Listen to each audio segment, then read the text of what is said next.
After a hellish 15 minutes, we have actually managed to get on our train that I was about 95% sure we missed before. A guy I got talking to on the other aisle said we were about 5 minutes away, so we got our cases ready. Got right to where the door was when the train stopped. Managed to get to the front of the queue. Fortunately, there were some Malaysian officials flagging us through, so we managed to get through passport control pretty quick. Although Keita had a bit of a hold up where the guy was asking her where we were going and where we were staying, which she couldn't answer. So she got a bit of a roasting for that I managed to get through it. And then we went through security, shoved the bags through, legged it, tried to get on one train that had nobody on it, and then noticed the other train was on the opposite platform, so just skimmed straight onto that. And it set off literally 2 months after. So, 2 months after, what am I talking about? 2 minutes later. I'm tired, I've not had much sleep and it's been a long day. So, but yeah, we're on it now. How you feeling, Key? Oh, I'm feeling sad. Yeah? Was that a bit stressful, wasn't it? People are too much for me. I'm not know, you know. It was a bit stressful, wasn't it, that? Yeah. Okay. But anyway, we're en route to Kuala Lumpur now, so nothing else can go wrong. All we've got to do is get a grab to the hotel and see if I can fuck that up as well.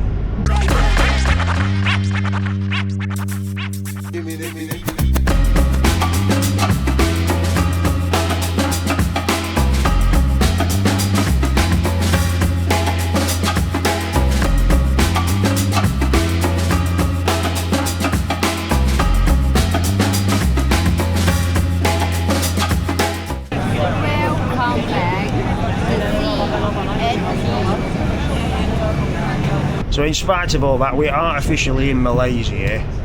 There is a bit of a train theme to this episode. It's just going to be looking out of a window for 5 hours, which by all intents and purposes the terrain just looks just the same as Thailand. So I think the next check-in will be when we arrive at Kuala Lumpur station. So I'm getting my passport stamped on the Thai side, and then Keita follows me through, gets her stamped quick enough. And then this guy checks it and flags us around to the Malaysian side. So I go to one kiosk, Keita goes to the other. I'm getting mine stamped and my fingers done, fingerprints done and everything. Keita comes back round. They're talking to me and I don't know what they're asking me. And I'm like, well, you'll have to wait for me to get done here then. So anyway, he scans me fingers and I go around with, to the booth where Keita's being interrogated. And he just says to me, where are you staying? I says, oh, Kuala Lumpur. How many days? And I'm counting in my head. I says, oh, 6. He says, right, that's it, you can go. It's as simple as that. So, I don't really know why Keita didn't understand that or not, but... And then we ran onto a platform to a deserted train where all the doors were locked and we were frantically pressing the buttons on it. Nothing was happening. Then I swung round and spotted it on the opposite platform.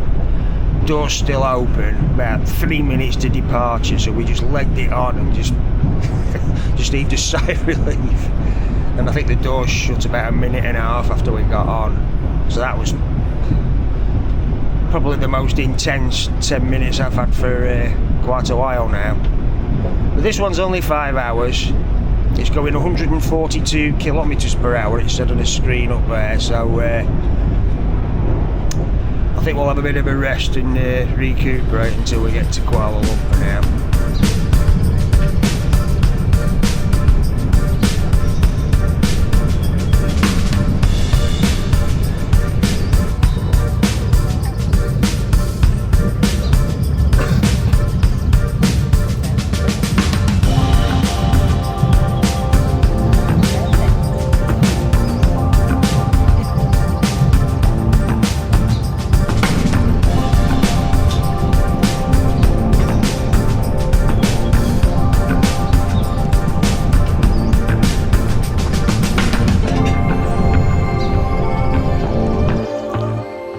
So we arrived at the hotel about 4 o'clock this afternoon after another, 5.5 hour rail journey on top of the original 16-hour one. So we're just having a bit of a freshen up, shower, had a bit of a snooze, and then we're going to head down to oh God, what's it called now? Jalan Alor Food Street, which is where all the hawker streets, street food and spicy stuff. There may be a potential spice challenge in a bit, but apparently there's lots of things grilled on sticks, lots of spices, lots of smoke. It's pedestrianised, and they do have beer as well. So let's go and wander down there and have a bit of an explore. Right, so we've hit Jalan Alor Walking Street. No, sorry, Jalan Alor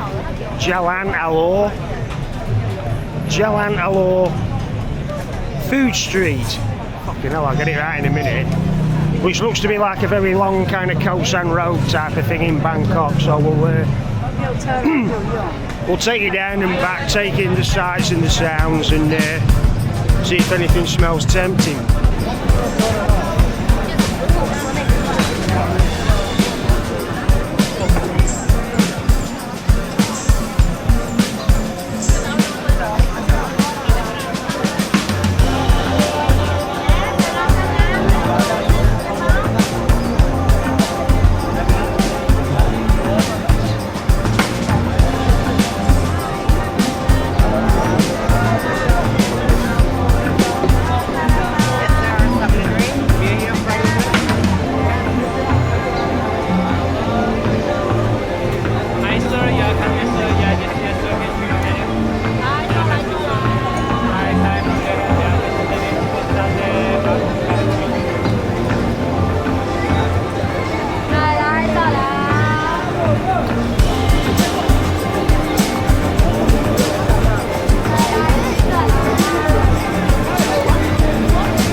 As you can see, it's absolutely rammed everywhere. I wasn't quite expecting this, so I think it might be frugal just to sit down, get a beer, and just have a nibble or something, just to get rid of the overwhelming sensation of being shoved in every direction. It's just absolutely jammed at the moment. You're hungry, thirsty, tired. I'm so happy and see you everywhere. It's great, isn't it? Yeah, I really like it. People in the Alor, same in the Bangkok Khosan. Yeah, like Khosan Road, isn't it? It's I'm looking in the picture and very nice. Yeah. And,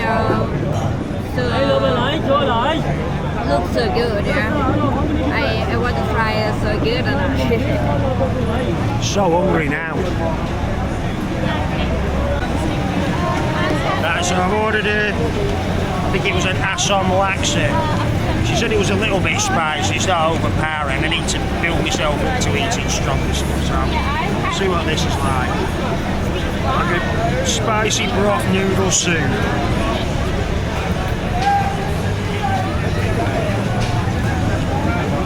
Oh yeah, that's good that. Like tom yum, yeah? Oh, it's quite hot though. Eat hot, not spicy hot. I can try a noodle. Same noodle. Noodle, yeah.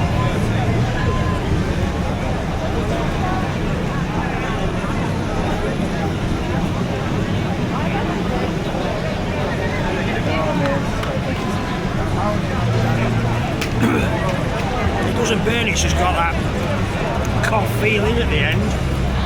Nice though.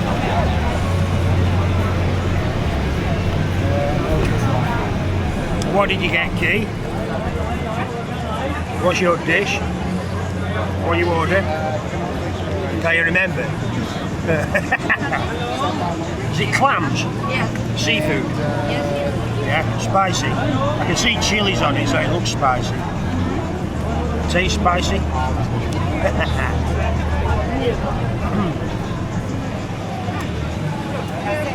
Alright? We also got a tray of satay skewers as well, chicken satay skewers. Let's see what they're like.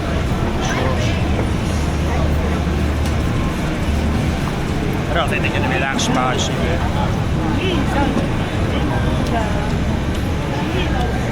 yeah, a little bit spicy, yeah. Don't just taste like peanut butter, which it can do sometimes.